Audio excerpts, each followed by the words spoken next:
The Broncos almost upset the Chiefs. Also, the Steelers outlast the Commanders in a great game. The Cardinals flat out embarrassed the New York Jets. 49ers get CMC back.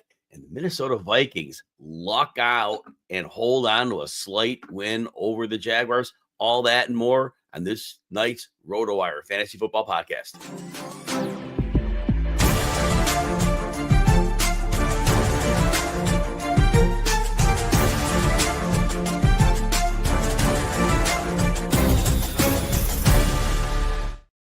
Welcome to the RotoWire Fantasy Football Podcast. We are sponsored by Circa Las Vegas Resort and Casino. I'm Jim Coventry. You can catch me over at Jim Coventry NFL. All right, reaction number one. The Chiefs survive a scare and they stay unbeaten.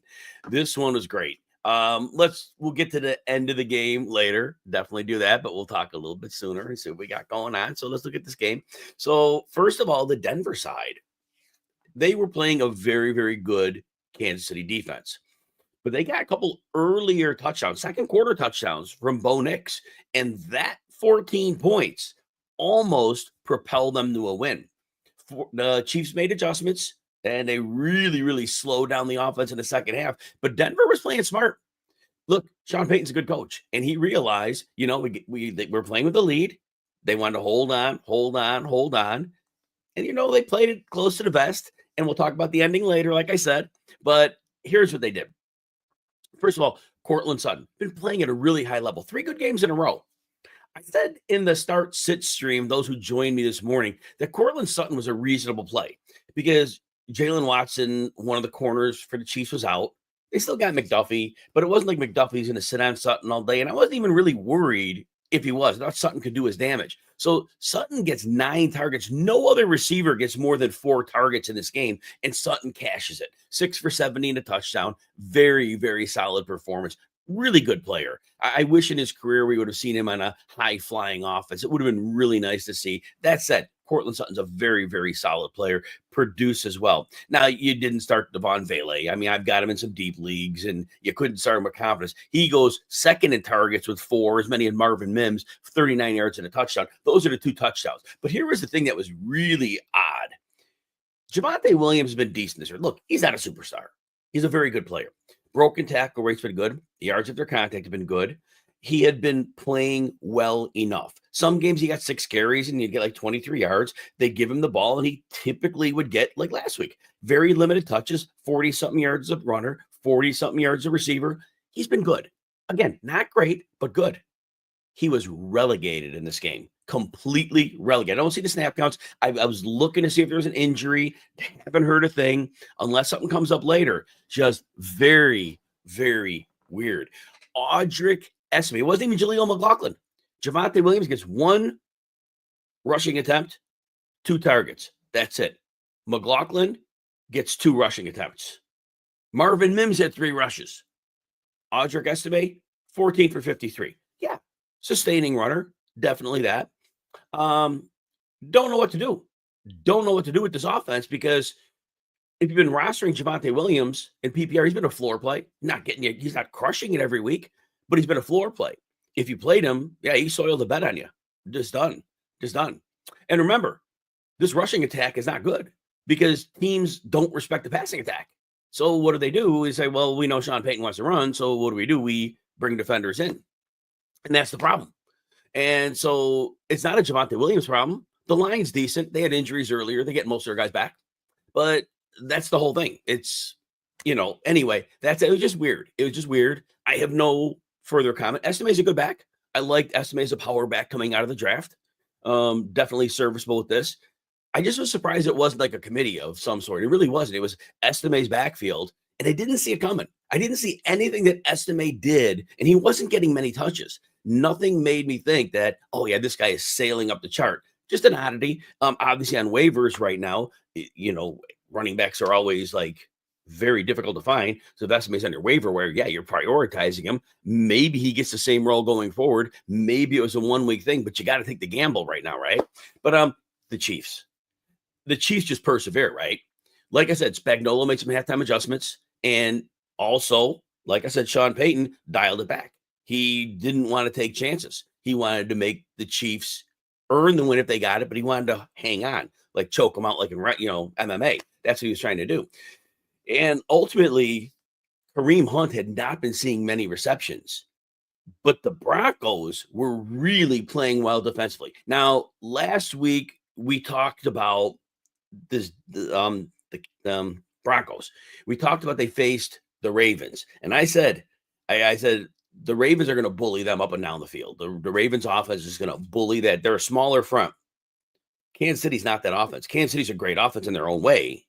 Obviously, they're not the offense they were, at other times, Tyreek Hill days, even other times in the past. They don't have the level of explosiveness. But I thought the Broncos defense could give them some trouble, and they did. Mahomes got sacked 4 times. Now, Patrick Mahomes, he's the guy who doesn't take sacks, right? He avoids everything. And there were sacks that the Broncos missed. They brought the heat. And Kareem Hunt, we've said, for fantasy, he's been great, and he was today, but inefficient. 14 for 35 on the ground, 2.5 yards a carry. That's it. Carson Seal, 2 for 3. There's that. So they couldn't run the ball. So wisely, keep going to Kelsey. Kelsey gets his dozen targets. Kareem Hunt is a receiver. That was smart because they're bringing the heat. All right, release Hunt off out of the backfield. 10 targets, catches 7 for 65. So for fantasy, Hunt gets you a cool 100 yards and 7 catches, PPR 17. You're happy with that all day long, right? DeAndre Hopkins gets a couple catches late, which helped them get right back in the game. And so that was pretty cool. And, 4 for 56, Patrick Surtain, a lot of time you saw him. But I said, you start Hopkins. And if you take 9.6 PPR, you live with that. You knew it wasn't going to be a ceiling game. You knew Hopkins wasn't going for 100 yards and a touchdown. I mean, not that he couldn't have, but that wasn't in the range of outcomes. But I just thought here was the thing. The game goes late, and the Broncos have it exactly their way. Kansas City kicks a field goal to go up 16-14, and the Broncos get the ball. And they work the ball, and they drain the clock, and they get down, and they go for the field goal. 35 yards. Should be a chippy. Kansas City blocks it.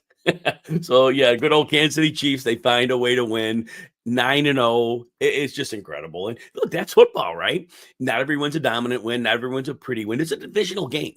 These divisional games are extremely rough, and there's that. Couple quick points before we get to our next instant reaction. Uncle Ted thinks Ricky Pearsall has league winner upside. He got a big play off of bad Tampa defense. I'll give him that. There's a lot of guys in that. Debo's going to get healthier. Kittle's going to be involved. CMC's going to be involved. Jawan Jennings is a beast. So I don't know if he has league winning upside. I think he could get you 10 PPR points in a number of games. I think he could get you that. He might get you a couple 15s, but I don't think he's blowing up. I don't see that happening. Eckler has been one of the greatest touchdown scorers of our time, and he scores 2 today. That was a beautiful thing. Jordan Mason is a drop unless you're worried McCaffrey gets hurt again. And that's, look, we don't know his status. We look great today, but we don't know what it'll feel like tomorrow. So that's the only hedge I'll make on that. And Marshawn Lloyd at this point, is he even coming back? Maybe after the bye, hard to say. Stash for sure. Charlene, welcome. Dobbins. I don't think I will talk about them, so I can mention it quickly before we get to our next point. Look, Dobbins has been getting a lot of work, and the same thing happened with Tony Pollard. Tony Pollard had Tyjae Spears out for a number of weeks, and Dobbins had Gus Edwards out for a number of weeks, and both of those running backs, the Tennessee and the Chargers, they got more work than I believe their coaches wanted them to have. And I kind of thought today is the scale back day. For Pollard, I knew it was. I knew Pollard because Pollard's new at a foot, and so he got scaled back for Tyjae Spears. I think the same thing happened with Dobbins. I think it was, you know what? We are getting 10 carries to Gus Edwards here. We are getting him some work because we got to give a break to Dobbins. I really think that's what it's about. Now, that may continue. That work, I don't think it's a one-week thing. I think Pollard and Dobbins were overworked for many weeks. So I think these workloads are going to be closer than we'd like, unless you're on the short side with your fantasy. So there's that. And then real quick, someone needs a pivot. I would probably say Odell Beckham. He had 3 targets last week, 3 for 19. I think this higher scoring game, the fact they got him 3 might give him a little bit more. I would probably go work with that. And then last one, I got to get back to Next instant reaction. Who do you start, White or Bucky? They're both starts. They both are equal. I mean, I don't have the points in front of me. I think they score about the same fantasy points each week. They're like a little bit give and take. They both get about 10 to 12 touches. They both get goal line usage. They both get receptions. Literally, they're interchangeable. I think White has a little more upside because White might have those 6-7 catches games where Bucky will get those 3 a little bit more. So there's a little more upside. They're the same guy. They really are the same guy. Snap wise, no. Snap wise, White plays about 60%, but touch wise, they're equal. All right, let's get this last one here before we get to the next one. Justin Jefferson. Look, he's got Sam Darnold as his quarterback, and I'll talk about that later. So I will save that because I think I'm going to talk about that at the end. All right, instant reaction number 2. The 49ers get CMC back. Well, that was a great sight for those that have missed CMC this season. And look, CMC played fine. Tampa Bay is a terrible run defense. Terrible pass defense, but they're decent against the run. They're solid against the run. You want to attack Tampa Bay through the air. They didn't blitz as much as usual. I think Todd Bowles gets it. If you blitz this team, all the hot reads they have can shred you. So the blitz rate looked from my eye, because watching 7 games at a time, it looked like the blitz rate was down. That was smart by Todd Bowles, and the game stayed close.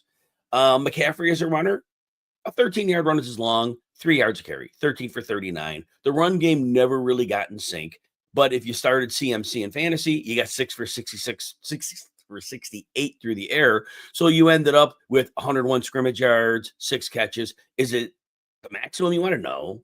But you're certainly taking it. It's definitely a strong fantasy performance, right? So about 16 fantasy PPR points. It's fine. I would imagine, again, we don't know what McCaffrey will feel like tomorrow, but look, they gave him all the work. 13 carries, 7 targets. Jordan Mason got 1 carry. Isaac Randall got 1 carry. Neither got a target. McCaffrey's backfield, it's all his. Back to that. I did answer a question earlier. If you look, McCaffrey's aging, got a lot of wear and tear on the body. No guarantee he makes it through. Drop Jordan Mason at your own peril, because if McCaffrey goes down, Mason could be right back in the mix. So it's like any other direct backup. You understand that there's value in that scenario. The 49ers completely spread out the passing attack. In this one, the targets, Jawan Jennings, 11 targets. He was a monster. He's such a big body guy. He's a great target. Nothing like Brandon. They're completely different players, but Jennings takes on that X role, just plays it differently. And Kyle Shanahan's smart enough to know how to integrate him. So I think right now, Jawan Jennings is probably, in many weeks, the targets are never consistent with the 49ers. You're never going to get the same week to week. But I think overall, Jennings is probably the most reliable chain mover for them. So I think he does see a lot. There's 7 for 93 for Jennings. And then Pearsall has the 46-yard touchdown, which they got him nice into a gap, and he outran the defense very nice. Almost stepped out of bounds. They had to check the replay on that one. But Pearsall has a 46-yard catch. Otherwise, he gets another 27 yards and 3 more catches to go with that 46-yard touchdown.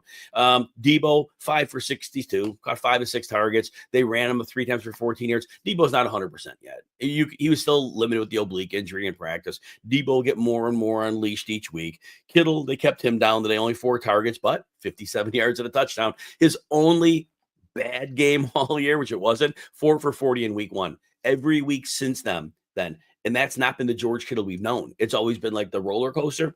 It's not been a roller coaster. He has been like a tight end 1 easily every week since week 2 on. That's been incredible. I only have 4 targets this time. But again, I think that's what we're going to begin to see. We're going to see those targets go up and down. Now, the Buccaneers side, look, Rachaad White, Bucky Irving, we mentioned when Charlene had the question earlier. They both get it done. Irving gets 73 and a touchdown on the ground, chips in 3 for 14. And then conversely, Rachaad White only rushes 10 for 31. That's not abnormal. But what does he do in the receiving game? 6 for 39 and a touchdown. So again, they both get it done. White's a little more in the targets and Bucky Irving a little more in the rushing game. But again, they pretty much will get you double-digit fantasy points each most weeks. Now, Cade Otton, I went over to Start Sit Show about this one as well. It was tough. You can't sit him. I mean, he's been red hot for weeks. He had 8 targets, 5 for 35. And again, I'm watching 7 games. I didn't see Fred Warner on him a lot, but I do think the 49ers understood he was the one guy they probably needed to stop. I don't think they were worried about Sterling Shepard. They weren't worried about Jalen McMillan. I don't even know. He didn't get a target. I don't know if he was active. I don't know what his deal was. They weren't worried about any receiver. The only guy that could really hurt them, other than the running backs, would have been Otten. So Otten goes 5 for 35. You take it in the PPR. You're happy with it. But I think the 49ers understood that's the person to look out for. As a result, Baker Mayfield had a horrible game. 116 yards. He does throw a touchdown, so that at least helped you a little bit. But it wasn't a good game. And it's not Baker's fault. At some point, missing Godwin and Evans was going to be a problem. And this was the type of game. 49ers, they were missing Charvarius Ward, but it's still the 49ers. They still have a good pass defense. And it wasn't going to be a good opportunity. Game was close. The game was really close. 23-20 49ers. They missed 3 field goals. Atlanta missed 3 field goals. They blew their game. Both teams missed 3 field goals. 49ers, the Buccaneers scored late to tie it. And then the 49ers had enough time to drive down and kick a field goal to win this thing in regulation. But, yeah, big misses on the field goals. So that said, look, it's a bye week for the Bucs. They hopefully get Mike Evans back in week 12. I think once Mike Evans is back, I think this offense, Baker Mayfield, goes back to being a quarterback 1 because he was like a top 4, right, for the season. And I don't think he's going to be at that level, but I think he's going to be like a top 8, top 10. So I definitely think that's the way to go. All right, before we get to reaction number 3, I think we got a couple people like I might have kindly comments here. Here, if you heard me talk about Dallas, I made it real simple. I said Cooper Rush was 5-1 in 2022. Everything's different. He had an elite offensive line. He had Zeke and Pollard playing at a high level. They had a top 3 defense, and he moved into that spot. This year, defense not good. They have no running game. They have a terrible offensive line. It could not have been a worse situation for Cooper Rush. So, yes, they can't. They played Philly. Philly is playing so well right now. Really bad time to give Rush his first start. But that said, very concerned. I was concerned for Jake Ferguson. I didn't play him in leagues where I've had him. I don't know how startable he is. CeeDee Lamb, the shoulder is a bit, didn't do anything. Yeah, the Cowboys are a mess. Jerry Jones doesn't fire coaches. I don't think he makes a difference right now. And then real quick, a prediction on the Lions game. Nico Collins out hurts. I think that gives the Lions a big edge. I think the Lions win this one by close to 10. Maybe a little more than 10. See, CJ Stroud's offensive line's been terrible. He's under duress, massive duress. They'll blitz and they'll play press man. Now, Tank Dell's going to get a couple plays here because they're not going to be playing too high shell all day. So Tank Dell will get over the top for a couple. And I think he does get you 90 yards. I think he gets you a touchdown. I think there's a good chance for both of those. So you play him. But Joe Mixon's not a great matchup. He'll compile some numbers and it'll be fine. You start him. Obviously, at this point, you're starting him anyway. But I just don't think. And defensively, look, Texans are okay. And Taylor Decker, the left tackle, is out for the Lions. The Lions should have no trouble moving the ball here. And it might be more by than 10 they win. I think I'm going to get the show over before the kickoff, and I'm probably going to make sure I get some action on that game. All right, let's see here. Yeah, somebody had the same question before. Look, you're without Nico. I give Odell the shot. Hutchinson did nothing in the 4 weeks that Nico was out before. Odell had 3 targets last week. There's that, and that's it. And last one before I get into the next point. Certainly nothing you could have done there. Daniels has been great all year. Kyler had a bad matchup, and Kyler rolled aces. It's tough. It's tough. And we will talk a bit about that. I think both of them. I think we'll talk about both of these at some point. So we'll be good there. All right, the end of the season's getting closer. Catch the big game poolside at Stadium Swim at Circa Resort and Casino in Las Vegas. 6 temperature-controlled pools, a massive 143-foot screen, and booming game sound. Plus, you can view the pyrotechnics and visual effects throughout the game. Grab the best seat in the sun with day beds, poolside boxes, cabanas, and more. Stadium Swim's big game viewing party is February 9th only at Circa Resort and Casino. Space is going fast. Reserve your spot today at circalasvegas.com. Instant reaction number 3. The Steelers outlast the Commanders. Now, this was another very anticipated game, and I think for the most part, it played up to what we wanted. The Steelers pulled this out 28-27. And look, the one thing we knew even in Denver that Russell Wilson could still do is he could throw the deep ball. And if you set him up well with that, he can cash in. And of course, Mike Williams' first game with the team. Now we know he got Pickens on the touchdown earlier in the game. And it was a beautiful catch where he went over a defender and grabbed it. But Mike Williams, one target, last drive, kind of their last drive. They had to stall some clock out. 32-yard touchdown, corner of the end zone. That's what Mike Williams does, right? And they didn't have to teach him that in the playbook. Mike, run a go route. Russ, find him. And it worked. It was beautiful. It was beautiful because the defenses obviously have to worry about George Pickens. I think it's a pretty cool concept to put Pickens and Williams across from each other. Obviously, Williams will be integrated into the offense. There's things he'll need to learn. But having two vertical, big-bodied threats who are ball winners, that's fun. And with Russ throwing the moon balls, that's even more fun. I think it's going to be interesting. Najee Harris didn't have the game he had. Look, give the Commanders defense credit. They have played well. I know they gave him 28 points. I get it. But run defense, Jalen Warren actually had a decent game, 14 for 66. But Najee, who had 300-yard games in a row, 21 for 53. He punches in the touchdown, salvages the fantasy day.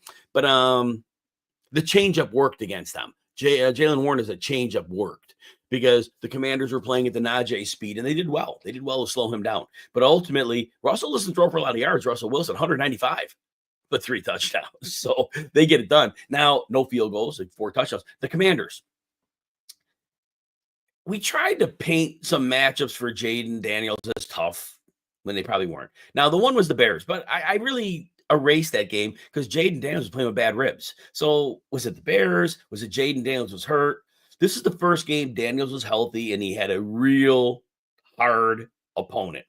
And he struggled. Completes 50% of his passes for 202.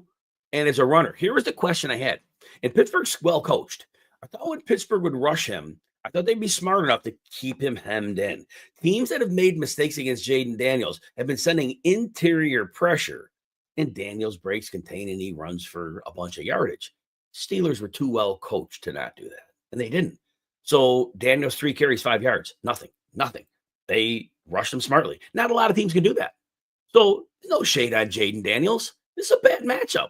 It was at home, but that Pittsburgh defense, they got not just TJ Watt, you got Alex Highsmith in there. They got a number of guys that could bring heat.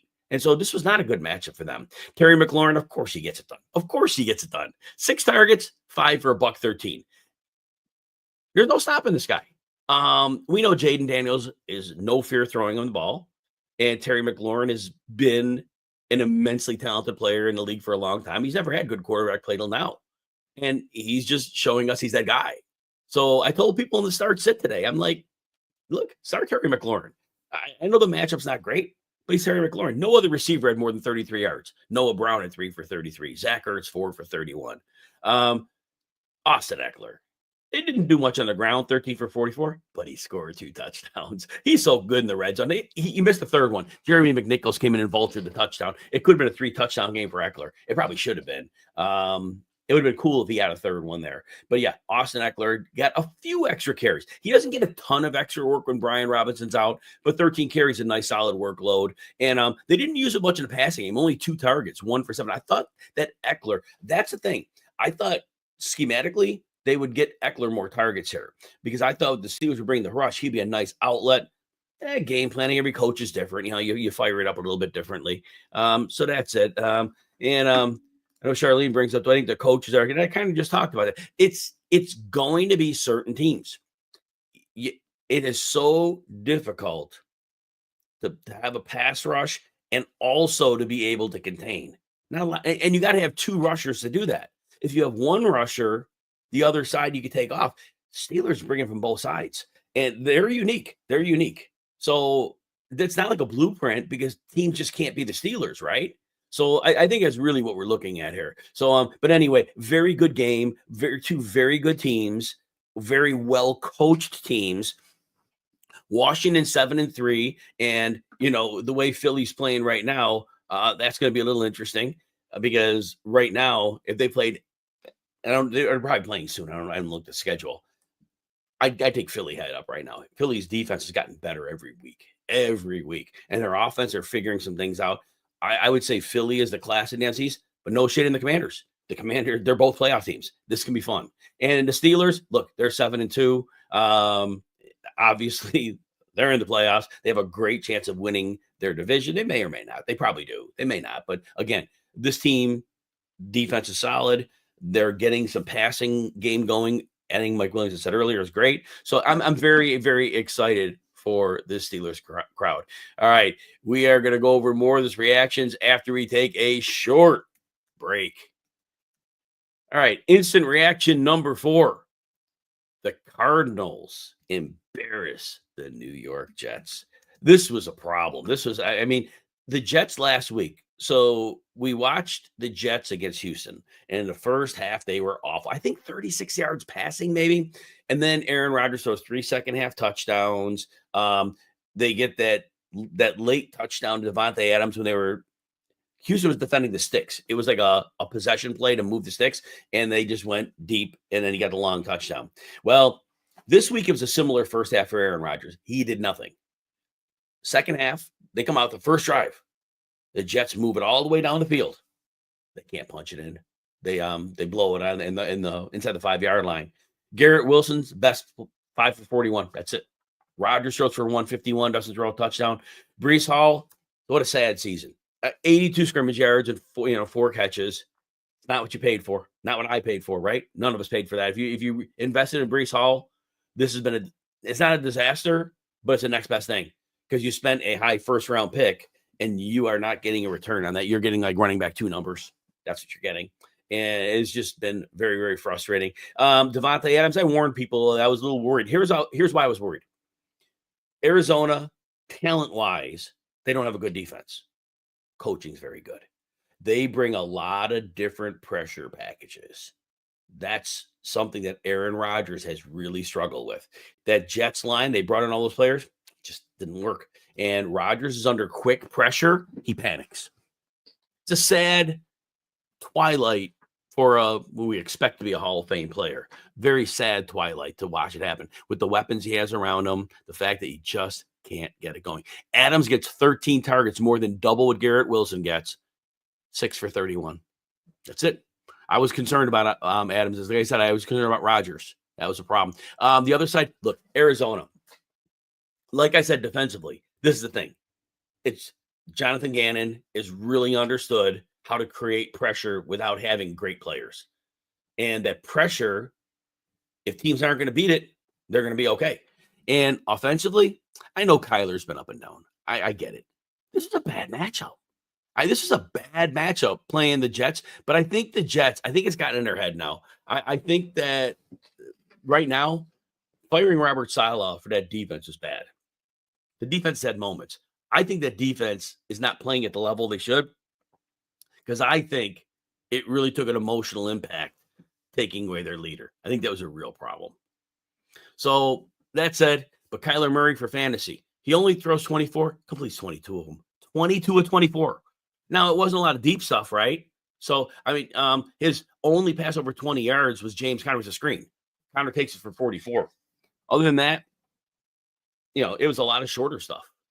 Harrison only gets 5 targets. Again, the Bears game, they barely threw. Can't blame that bad game on Harrison. Harrison goes 5 for 54 and a touchdown. You definitely take it, but you can't say Harrison had a bad game because they didn't have to throw. They took their foot off the gas. They crushed them 31-6. James Conner, funny, 12 for 33 on the ground. You don't like that touchdown, but of course he gets it through the air, 5 for 80. He had a long touchdown through the air, and they said he stepped out. He touched down on the one, and ends up happening where they were nice enough to give him the ball because there were times in the past where Murray would take it in himself, and they didn't. Murray does get 2 rushing touchdowns too, so Murray accounts for 3 total touchdowns. Just again, this offense is figuring some things out. They're going to have some down weeks. I benched Murray in the league. I ended up being foolish. And I just got to think about it right now and say, and I told people on the start set, I go, look, Murray could break some runs, and he ran for 2 touchdowns. I thought maybe yardage. So, look, if you don't have another super option, play Murray. Just play Murray. You're going to have a couple of weeks, there are very few quarterbacks besides Lamar Jackson and right now Joe Burrow that aren't having these down weeks. You just play him. And James Conner, of course, I love James Conner. I can't say enough good things about him. And for the most part, most weeks he's come through for you. All right, let's see before we get to our last reaction here, which will be a couple minutes here. Let's see if we have anything else here. Is Aaron Rod been an annoying figure for years? Yeah, once I know you've been that way. Rams Dolphins for Monday night. I think that game scores quite a bit. I think the Rams, I think the cornerbacks don't match up well with the style of receivers the Rams have and how they deploy them. So I think even like Jalen Ramsey I know he played for this team, but I just don't think he's going to have answers for the Cup and Nakua thing. And then Demarcus Robinson is 3. Miami's not getting pass rush these days.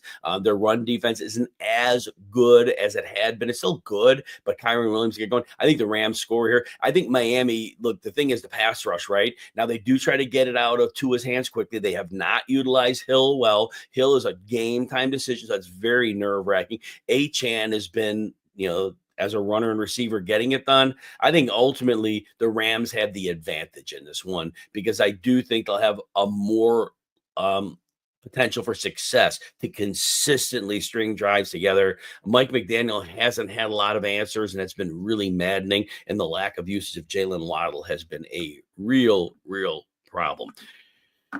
All right, we are going to do instant reaction number 5. We're going to make this a quick one. We are going to say the Vikings barely beat the Jacksonville Jaguars. So they scored 12 points, all on field goals. Sam Darnold, twice in the end zone, 1 close to the end zone, throws 3 interceptions. That's what we worried about with Sam Darnold. He's in a great situation, the best in his career, but we've seen him have periods of success at points, and then we always see the fall. And he has gotten away with some mistake-prone playing, some dropped interceptions, some fortunate, bounces. They won. You give them all the credit in the world for winning, but 3 interceptions and no touchdowns. And TJ Hawkinson, it was 8 for 72. But the second leading receiver, Josh Oliver. So it was a tight end centric game. 12 catches for 134 yards of tight ends. Justin Jefferson, 5 for 48 on 9 targets. Look, and this is a man-heavy team. And now I know they put extra bracket help on Jefferson. It shouldn't have mattered. He's Justin Jefferson. And I think this is the problem we're going to have. Jefferson hasn't had a ceiling this year. He had a way better ceiling with Nick Mullins last year. So this is the problem we have. So right now, Justin Jefferson may not have monster games. He may have 1 or 2, but I don't know if they're coming. And the targets are normally 9 or less. That's a problem. Aaron Jones leaves this game on a cart with a chest injury. Don't know what the deal with that is. We'll find out more. Jones is fine, 17 for 88 on the ground, but he only had 2 catches for 13 yards. So he got 100 scrimmage yards, beat that by 1.